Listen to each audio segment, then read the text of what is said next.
Last week we learned present and future active participles. This week we're going to learn perfect passive participles and something called ablative absolute.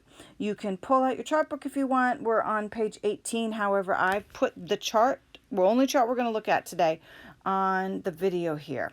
This is going to be a much easier week on your brain than last week. So perfect participles only come in passive. There are no active forms. And where we get the perfect passive participle is, if you remember, the very first verb that you learned in Latin 1 on the first day, amo, amare, amavi, amatum, has 4 principal parts. Do you remember? This is the 4th principal part, amatum. So literally this is exactly what we're talking about, the perfect passive participle. That's what you actually call it in English, and you also call it in Latin. Now last year you used to use it with passive, making verbs passive. Remember that? The perfect passive verbs, the future passive, pluperfect passive. What you did is you took the 4th principal part, you had it with a form of the word to be, and that helped you also remember how we had to change the end of that verb. It was always in the nominative form, but it had to match in gender, case, because it's nominative, and number of the noun that it matched. Now we're going to take it one step farther. So if you remember, this was, ama was I love, amare was to love, amawi was I loved, and the 4th principal part, the perfect passive participle, is literally loved. Okay. All right. So you can translate. Do you see where that tells us we can translate having been or just ed, right? So it literally can be loved, or I could translate amatum is having been loved. You might also occasionally see the 4th principal part with an us. It doesn't matter. It's the same thing. They generally do it with the neuter form because they just do. That's the way it's done, but it doesn't mean that's the way it stays. Okay, so you take the 4th principal part, stem. So remember, stem, cross off the ending, which would be amat, and then you add usa, So it's easy because it's second decline like a first and second declension adjective. Does not include a form of sum or essay. So the important thing to remember is the action of the participle happens before the main verb, and that's what you need to remember when you translate it. So let's take a look at the first example here.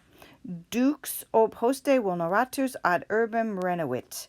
The leader, having been wounded, now you can do the having been or not doing the having been if you want to, wounded by the enemy, returned to the city. Now, vulneratus is the participle. Dux is the word because it's an adjective. If you remember, adjectives have to modify other nouns. It's a verbal adjective. It's modifying dux. It's describing dux. It answers the question, which leader? Well, the wounded leader. So vulneratus describes a leader and is an adjective. It's placed in the same gender. We know that dux here is nominative, singular, and masculine. Guess what? Vulneratus is also in the nominative. It's got the us ending. This is the third declension ending, nominative ending. It's singular and it's masculine. Now, vulneratus is also passive because remember I said there's no active forms. It's passive because it's showing action done to the leader. He was wounded rather than by the leader. The leader didn't wound somebody else. The leader was wounded himself. And vulneratus is a participle in perfect tense, which means that the action wounded, and we can see in English, it's easier to tell in English that it's in perfect tense because here it ends in an ed, which makes it perfect. It means the acted wounded happened before the main verb. This is the main verb right here. And in a participial phrase, having been wounded by the enemy, you literally could take that out and the sentence would be complete. The leader returned to the city. So this is the main verb. That's why it's the main verb. It's in the complete sentence because this clause, having been wounded by the enemy, is not. It has a verb and it has right, but it's not a complete sentence. Okay, so the main verb is returned. So he was wounded first, and so first he was wounded, and second he returned to the city. So perfect tense means it happens before the action of the main verb. Okay, let's get some of this translating now. All right. So I have urbem obsedesam incenderunt. And that translates to they burned the having been besieged city. All right. So I'm going to give you some examples here. There are more in the book if you want them. Now, because we don't use participles very much in English, the literal translations, which I read to you, they burned the having been besieged city, it's grammatically correct. It can sound weird to our ear. So we worked through this last week when we converted the active participles to clauses. Okay. So obsedessa modifies urbem. Remember, it's a verb that acts like an adjective. Obsedessum answers the adjective question, which city? Which city? The besieged city, right? And urbem and obsedessum match in gender, so these are both feminine. They are both accusative, and they're both singular. All right? And as a perfect passive participle, the action besieged happened before they burned the city. Do you remember the rule? It has to happen before the main verb. The main verb is burned. What happened first? First, they besieged it. It happens first. And then second, they burned the city. So when you translate, make sure you keep that order of events. Now, there's other ways to translate it. I can make it a clause instead of the having been besieged city, which just sounds weird. I can do it as a clause. They burned the city that had been besieged. That doesn't change anything. The besieging still happens first. The burning still happens second. It doesn't change the meaning either. Can you think of any other way to translate it? You could also say they burned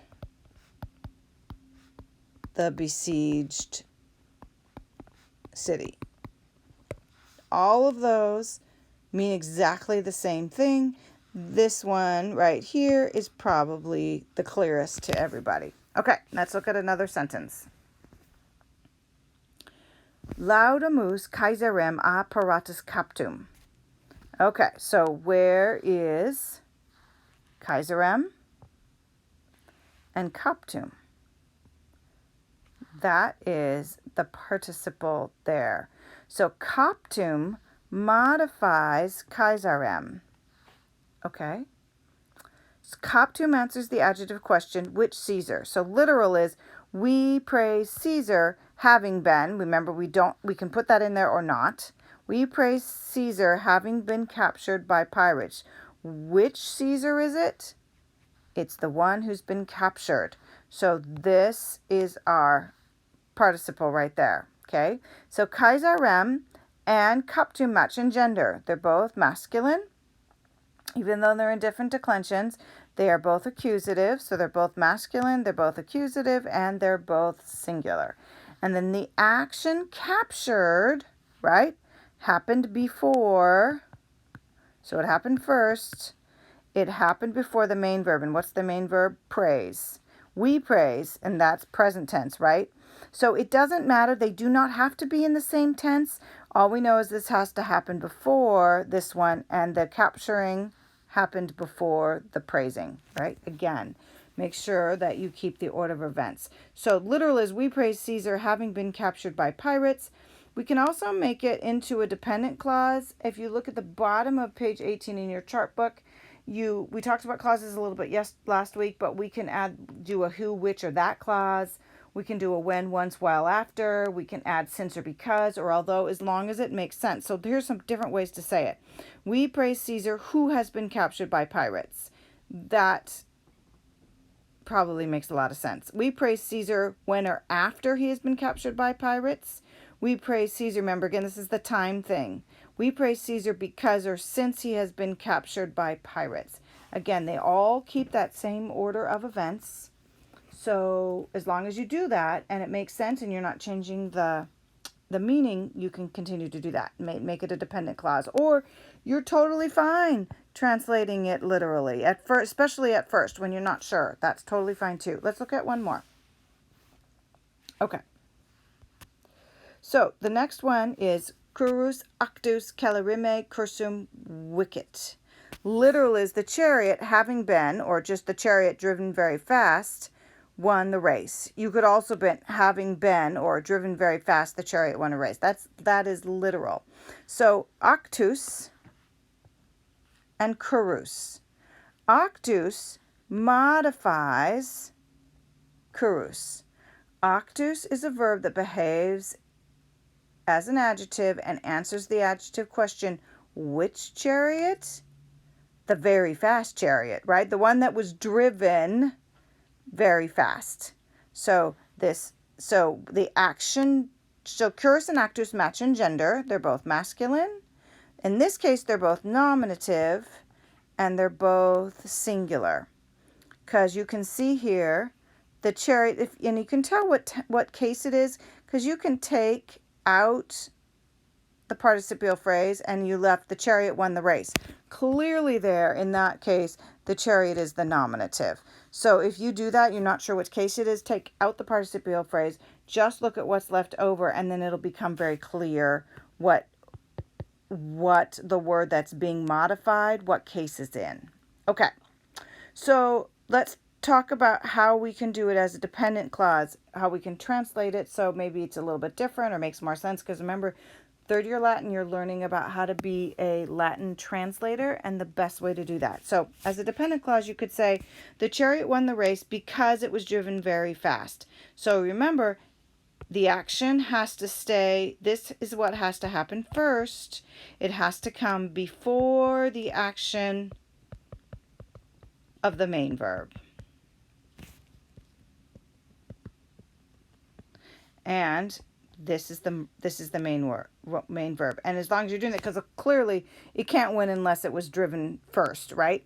So we could also say the chariot which was driven very fast. So we've got the because and the since, that would work. And we've got a which clause. The chariot which was driven very fast run the race. So as with any foreign language, there are a lot of possibilities when translating to English. Part of your task as a translator is to interpret the meaning of the sentence as you find most appropriate, based on the context of the passage, the grammar, and the vocabulary. And there is frequently not one right answer. And I know for so long you've been used to being one right answer or a couple answers that are okay.